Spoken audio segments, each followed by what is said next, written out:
midterm review of the inaugural Joint Commission for Cooperation held on the 6th and 7th of November this year to review the implementation of agreed areas of cooperation that was done in Nairobi.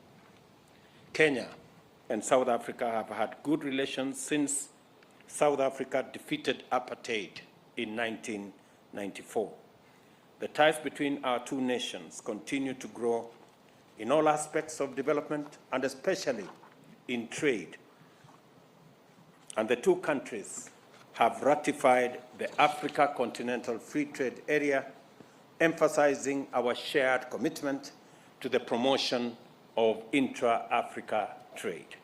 Today, Your Excellency, you and I are delighted to have presided over the signing of 4 instruments of cooperation that will play a definitive role in the Kenya-South Africa relations. They are 3 memoranda of understanding and 1 agreement on cooperation in the fields of correctional services, cooperation in the fields of housing and human settlement, cooperation between Kenya School of Government and the National School of Governments from South Africa, and the agreement on audiovisual co-production. On behalf of the people of Kenya, I express Kenya's appreciation on the progress we have made in the long-awaited visa-free regime between Kenya and South Africa. From January 1, Your Excellency, we will have a different regime, thanks to your personal intervention on this matter and the wealth of experience that have been brought on board by your officials.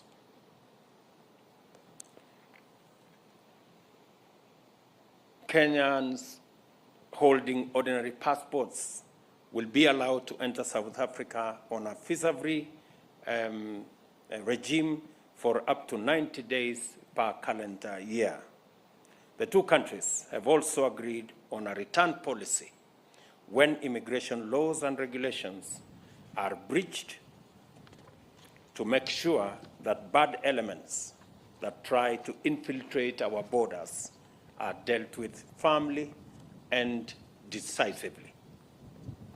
President Ramaphosa and I have also agreed to develop a sustainable mechanism to identify, monitor, and resolve non-tariff barriers that limit the trade potential between our two countries. We can only reap the full benefits of the MOUs and agreements we have signed through the full and effective implementation of all the undertakings we have committed ourselves to. It is important that we continue to demonstrate the viability and usefulness of the JCC mechanism in improving the quality of our relations. We are concerned over the continuing threats to international peace and security, particularly conflicts in the Horn of Africa, the Great Lakes region, and the Sahel. These conflicts cause suffering, disorder, and lead to unsafe migration and weakening of states. Your Excellency, I want to thank you specifically for providing the necessary leadership that saw the resolution, at least at the technical level, and now that implementation will be carried out on the matters between Tigray and the government of Ethiopia. Kenya and South Africa commit to play our roles in the pursuit of sustainable peace and security in Africa and the world through the Africa Union Peace and Security Council and UN Security Council frameworks. At the continental level, we laud the just concluded agreement between Ethiopia government and the Tigray People's Liberation Front, brokered by the Africa Union and mediated by President Olusegun Obasanjo and Uhuru Kenyatta and former Deputy President of South Africa, Pumphile Mlambo Nkuka. We appeal to all parties to ensure the full and comprehensive implementation of the agreement. Kenya and South Africa recognize climate change as a definitive challenge of our time. We reiterate the implementation of the national determined contributions, including adaptation and mitigation efforts and delivery of finance as agreed in COP27. We urge developing nations to meet their obligations and work with other parties to ensure swift implementation of the Climate Change Finance Delivery Plan. I congratulate you, President Ramaphosa, on the launch of the Just Transition Framework for South Africa during the 6th meeting of the Presidential Climate Commission held on 27 May 2022. President Ramaphosa's leadership continues to steer South Africa to greater heights of economic development.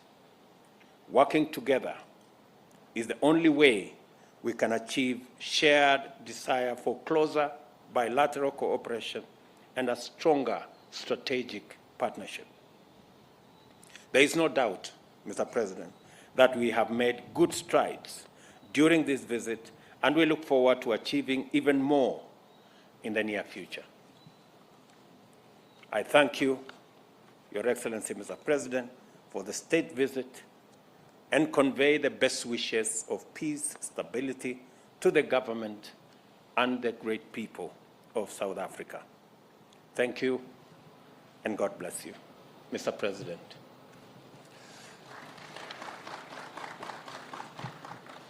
Your Excellency, Dr. William Ruto, President of the Republic of Kenya, members of your government and the delegation from South Africa, members of the media, and ladies and gentlemen, I'd like to start off by thanking you most sincerely for inviting me and my delegation to come on a state visit to Kenya. This in many ways demonstrates the very deep and strategic relationship between South Africa and Kenya. And I'd also like to reiterate our congratulations to you for your election as President of this wonderful country, Kenya, and wish you the very best as you lead this great nation to greater heights. We have just concluded meaningful discussions and very productive and constructive talks which have taken forward our cooperation and relationship in several areas of mutual interest. This visit has once again reaffirmed that our bilateral relations are based on a sound foundation of mutual respect, shared values, and friendship, and are also based on our democratic values. These principles will undoubtedly continue to serve us well into the future, especially in times of global uncertainty. We used our discussion, both our tete-a-tete and our official talks in the presence of our respective delegations, to take stock of the current state of our bilateral relations, while also exploring other areas of mutual interest and possible cooperation.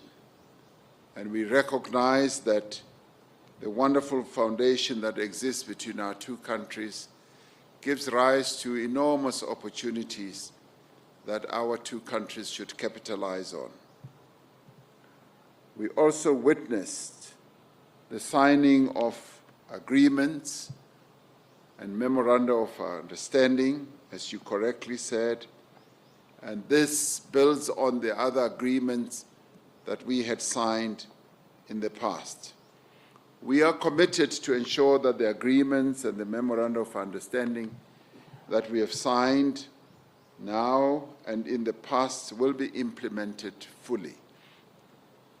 You and I also took opportunity to discuss the thorny issue between our two countries of visas between South Africa and Kenya, with a view of allowing Kenyans to be able to visit South Africa on a free visa basis, that is without having visas. We agreed that indeed Kenyans should be able to visit South Africa without requiring them to have visas, and that this dispensation will commence on the 1st of January in 2023, and that our officials will speed up the processes of putting this into effect, and that this dispensation will be available to Kenyans for a 90-day period in a given year, meaning that, yes, can use the 90 days, 10 days, 20 days, or whatever. For the full year, Kenyans will have a full 90 days to be able to visit South Africa, and we will be able to review this and get reports from our ministers within a year and see how this is functioning. This will also be underpinned by other processes that we have agreed should take place, close monitoring of the implementation of this process, and also be able to have a return policy of those, as we call them, elements that would be undesirable, to be able to be returned to Kenya. And this, in many ways, just strengthens the relationship between South Africa and Kenya, but more importantly, the people-to-people contact, because as you and I observed, Kenyans and South Africans have multiplicities of relations, both business, social, communal, at a relatives level. They want to be able to travel, and tourism also between our two countries will be greatly enhanced through this. South Africa and Kenya are confronted by a number of challenges, almost similar challenges of poverty, inequality, and unemployment. Since 2020, South Africa has been implementing what we crafted as the Economic Reconstruction and Recovery Plan to lift our economy out of a prolonged period of slow growth, but a period that was also negatively impacted by COVID-19. This is not dissimilar to Kenya's recovery plan, with its 6 core pillars of agriculture, focusing on micro-enterprises, small and medium enterprises, housing and settlement, healthcare, and the digital superhighway and the creative economy, as well as the environment and climate change. There are definite opportunities for South Africa and Kenya to share experiences and good practice in the implementation of these various economic opportunities that are given rise to by the plans that we both have adopted. We are therefore pleased that the business forum that is taking place at this moment during this state visit will also be exploring a plethora of opportunities between our two respective businesses. And we are delighted that businesses from South Africa, business people from South Africa have traveled in their numbers to come here, both from the private sector and the public sector, and this endeavor they are also joined by business people from your beautiful country, Kenya. This, in many ways, gives an opportunity to make new contacts, and as I often say, they make contacts and hopefully they will move to contracts as they establish new business undertakings in various sectors of our respective economies. As leading economies in our regions, Kenya is a leading economy in East Africa, and so is South Africa, in Southern Africa. We have demonstrated a firm commitment to sustainably increase volumes of trade and foster greater investment in each other's economy. We were particularly pleased that our various ministers who straddle agriculture, trade and industry, environment, and creative sectors have been very busy looking at the various opportunities with a view of enhancing growth that can come from that.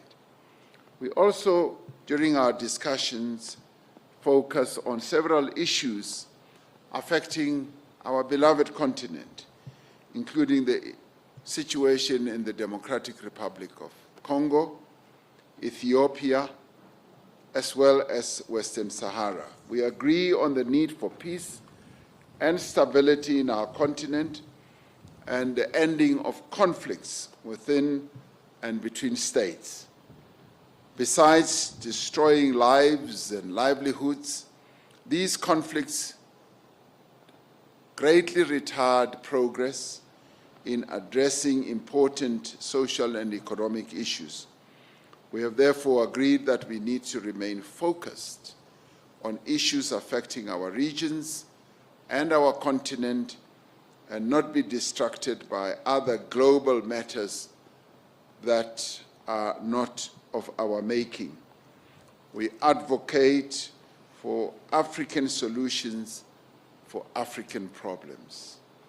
We took time to thank you for the role that you have played as Kenya in helping to resolve the conflict in Ethiopia between the Ethiopian government and the Tigrayans by deploying former President Uhuru Kenyatta to be joined by former President Olusegun Obasanjo of Ethiopia and former Deputy President Phumzile Mlambo Ngcuka in fostering peace between the two belligerent parties. We were grateful that there was an understanding and a peace agreement that was reached, and we're glad that Kenya did play a very key role in enabling that to happen. And this lives up to having African solutions for African problems, because we have the necessary expertise, experience, the wisdom, as well as institutions and leaders who are able to help our continent to resolve problems affecting Africa. Kenya and South Africa share a common commitment to strengthen and capacitate the African Union to carry out its core mandate of social and economic development of the African people. We have called for global solidarity, fairness, and a rules-based international system, and the reinforcement of multilateralism, which Kenya and South Africa support greatly. And Kenya and South Africa are aligned on the need also to reform the United Nations system, in particular the United Nations Security Council and the transformation of institutions of global governance. You and I have just returned from COP27 in Sharm el-Sheikh in Egypt, where both of us and a number of African countries flew the African flag with regard to ensuring that there is a just transition, as many of our countries on the African continent are currently suffering a great deal from the ravages of climate change. As you correctly pointed out, the droughts that Kenya is experiencing now are unprecedented. And similarly, the floods and the droughts that South Africa is currently experiencing now are unprecedented, and this just goes to show that climate change is serious, but at the same time we need to make sure that the more developed economy countries that have contributed greatly to the climate damage should be the ones who carry the burden of making sure that the loss and the damage that developing economy countries like South Africa and Kenya are properly compensated, and that those countries live up to the commitments that they have made. And thank you very much for congratulating South Africa for reaching the Just Energy Transition Agreement or deal with the 5 countries. But we also are firm in supporting similar deals to be reached with countries that are currently experiencing real great difficulties when it comes to climate change, countries like your own country, Kenya. It is our hope and conviction that our relations, President Ruto, will deepen and that cooperation will grow to cover a greater diversity of areas. And as you and I said, we've just scratched the surface when it comes to opportunities that lie out there, which you and I will be outlining to the business community who we will meet later. We are building an enduring partnership between Kenya and South Africa that will benefit all our people and that will make an important contribution also to the development of our continent. So we thank you for welcoming us here to Kenya. We're really delighted, and we almost feel like Kenyans today. Thank you very much.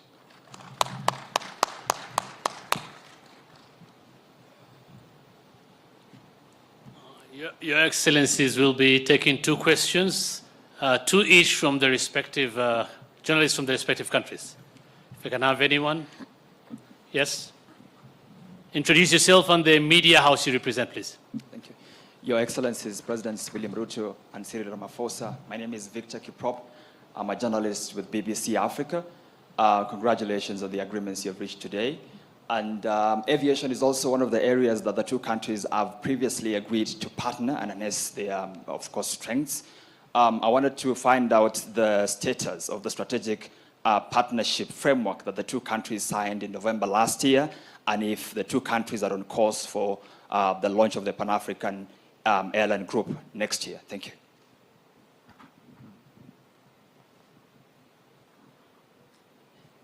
Next question.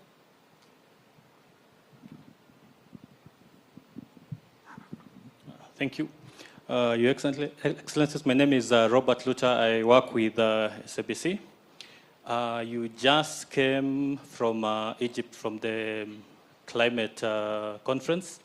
My question is, many African countries are critical about agreements African leaders signed at the climate change summits, especially loans and commitment to stop using fossil fuels and coal, while developed countries are using these resources. What are your views on this? And this is to the both presidents. Thank you.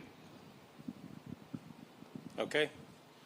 I think we can take those 2 first, and then we can take the final 2.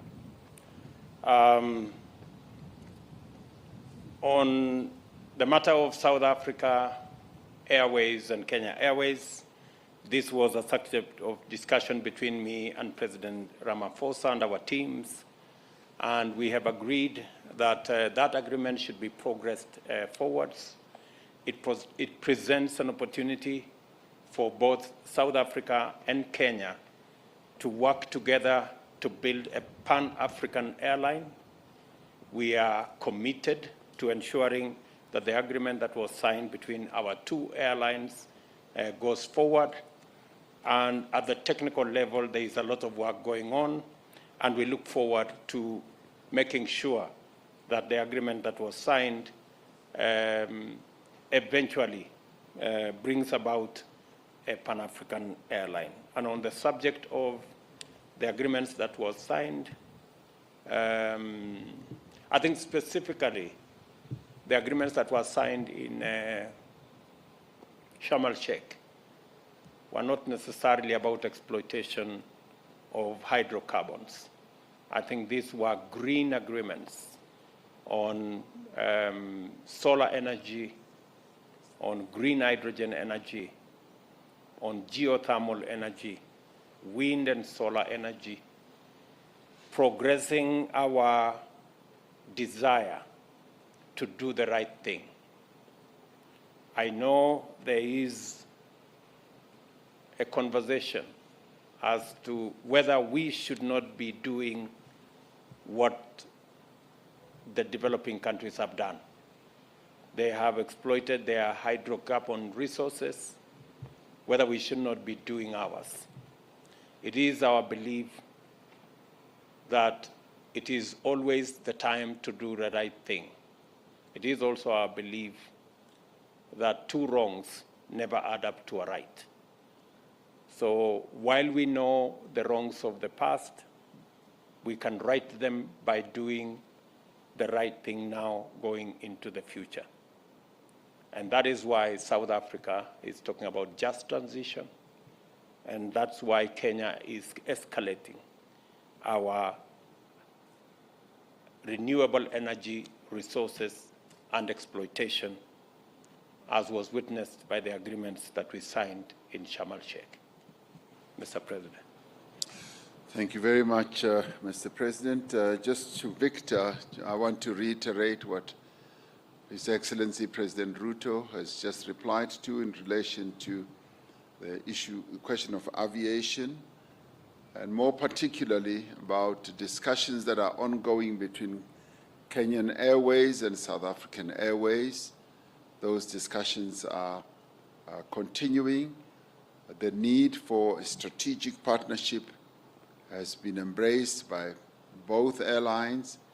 We both occupy strategic points or places on the continent, and there is a great need for a very wonderful strategic partnership to be struck, and the two airlines are now involved in seeing the exact nature of that partnership. And obviously, one of the great benefits that lie out into the future is to having a Pan-African airline that will be able to take our people on the continent from various places, and Kenyan Airlines as well as South African Airlines will play a critical role in making our people to travel with greater ease. So discussions are ongoing. With regard to the question posed by Robert from SABC, many people across the world have congratulated us for this unprecedented, groundbreaking, they have said, agreement, where, as said, a fairly sizable economy on the continent, we've been able to reach an agreement that will harness and bring investment to bear on helping us to address the challenges that we are facing. As a country, we have adopted a nationally determined contribution where we have indicated how we are going to address the challenges of climate change and what specific actions we will take. The reality of this matter is that climate change is here. It's here, and we have to address it, whether we like it or we don't. The floods, the droughts, and many other horrific occurrences that are happening, we've got to address. And admittedly, South Africa is, say, the 12th contributor to the climate damage, but Africa as a whole just contributes about 1%. So we have seen the need to address what we can contribute. Now, we have fossil fuel based energy generators, And some of them have been generating electricity for years. One of those has just been retired. And it was not retired because we just wanted to do it. It had reached the end of its life.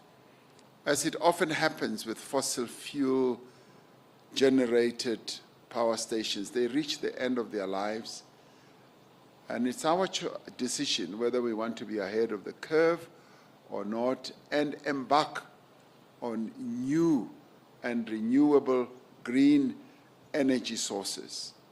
That's what we have chosen to do, ahead of us being compelled by the exigencies of the moment, that we should take proactive steps to begin to protect the work opportunities of people who work in those fossil fuel generators, as well as the communities that live nearby or affected communities. And it is in this regard that we have decided that we need to embark on clean energy transition, where we will look at a variety of renewable platforms. And in this case, we have come up with a business plan that is going to enable us to look at 3 specific areas: how we can generate electricity from a variety of sources. And as a country, we are committed to mixed energy source. There are retiring power stations that are coal-fired that we want to retrofit, to change so that they embark on another journey, if you like we have done with one Komati, where we are retrofitting it so that it can have a new lease of life, but at the same time, we should be aware of the just transition, be able to ensure that working people are not left stranded and communities are not left stranded. And this is in line with our principle, which is leave no one behind. And indeed, there are other areas that we want to go into. Hydrogen sector beckons. It is calling us. It's a new economy. And this green economy or green process is offering us new opportunities. And we believed that through this agreement, we will be able to embark on new opportunities, new interventions, as well as move towards electric cars. South Africa is a very big motor vehicle manufacturer. And many countries, particularly in Europe, are already moving towards electric cars. And our plan is taking us in that direction. We do believe that it will be wrong for us just to remain tied to the old and trusted ways that we've always had, which are depleting, which are really running out of capability, whereas there's a new world, a new economy that is opening up. It has been said by others, President Ruto, that the jobs that could be lost in the fossil fuel energy generation could be easily replaced. One job could be replaced by up to 3 new jobs. And that is the direction that we are headed in.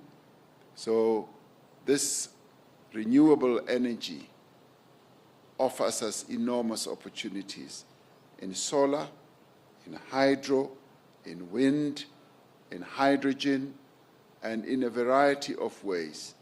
So we're saying that we should not be fearful.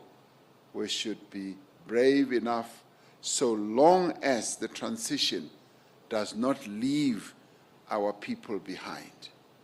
Thank you. Thank you. The last 2 questions. Good day, Your Excellencies. My name is Mugelwa Hlachwayo from Reuters. My question is regarding the visa-free agreement. Does the return policy apply to citizens of both countries? And do you see this visa-free policy extending to other countries in the East African community?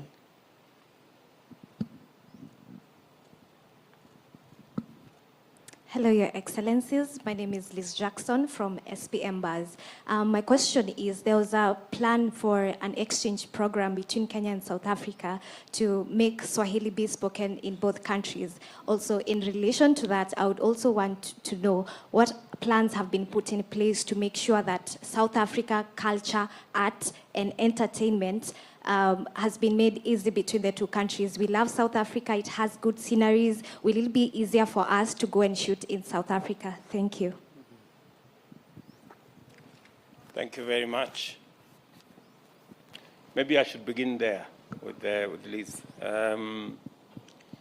Part of the agreements that we have signed today, part of the MOU that we've signed today is specifically to facilitate the art and creative industry to work together and to leverage on knowledge, to leverage on infrastructure, to leverage on all the facets of the creative industry, from film to cinema and to the whole of that scope between Kenya and South Africa. So your concerns have actually been captured by the agreement that we signed this morning. Kiswahili continues to be the language of most countries in East Africa, and hopefully is all the way now to Mozambique. And Mozambique is a stone throw away from South Africa. I think it should be, and even Zambia. Greater parts of Zambia already speak Kiswahili. So I think it's not unreasonable to expect that progressively we should be able to have Kiswahili as our regional language. And on the matter of the visa-free regime between our two countries, as the President Ramaphosa has already explained, this has been a challenge that has been with us for many years. I thank President Ramaphosa and his team for unlocking this huge potential between our two countries, that under the new regime, we can build a greater relationship in business, in culture, in communal relationship, in social relationships, because we can be able to move much more in a better framework. And the return is, as we have said, illegal immigrants, people who abuse the system, people who take advantage of the system, people who rig the system, people who should change the system. They don't deserve to be in South Africa, and they don't deserve to be in Kenya. So that has been agreed across board. This agreement was between Kenya and South Africa. I think there will be other agreements to take care of other countries and other regions. Mr. President. Thank you very much, Mr. President. Yes, indeed, the return policies between this agreement, rather the visa-free agreement, is between Kenya and South Africa. And no doubt, South Africa has relations with a number of other countries, and the agreements are tailor-made to apply to specific countries that we have relations with. So we will be able to deal with various countries on that basis as we reach agreement with those who do not have this type of dispensation. So this dispensation is between South Africa and Kenya. And we are really pleased that after many years of research, of proper investigation, South Africa and Kenya have finally arrived at this. And we'd like to thank our officials and our ministers for having worked very hard to get us where we are today, where we are able to make this type of announcement. And of course, as President Ruto says, the return policy is about dealing with those people who should not really be traveling between the two countries. And we are going to be monitoring this much more closely, and we are setting in place various mechanisms in both South Africa and Kenya to make sure that what we have agreed to is adhered to, and that no one takes advantage of the agreement that we have reached. Yes, will this agreement that we've signed on arts and culture lead to, yes, people making films in South Africa from this area or this part of our continent? Yes, it will lead to that quite easily. And you spoke about Kiswahili, the agreement. Yes, of course, we have agreed that even in our schools, there will also be a process of teaching Kiswahili. You are most unfortunate to meet me today on a Wednesday. If you meet me on a Friday, I speak Kiswahili fluently. So you are unlucky that you meet me today. Thank you very much. Thank you, Your Excellencies. Thank you, ladies and gentlemen. Communique will be released immediately.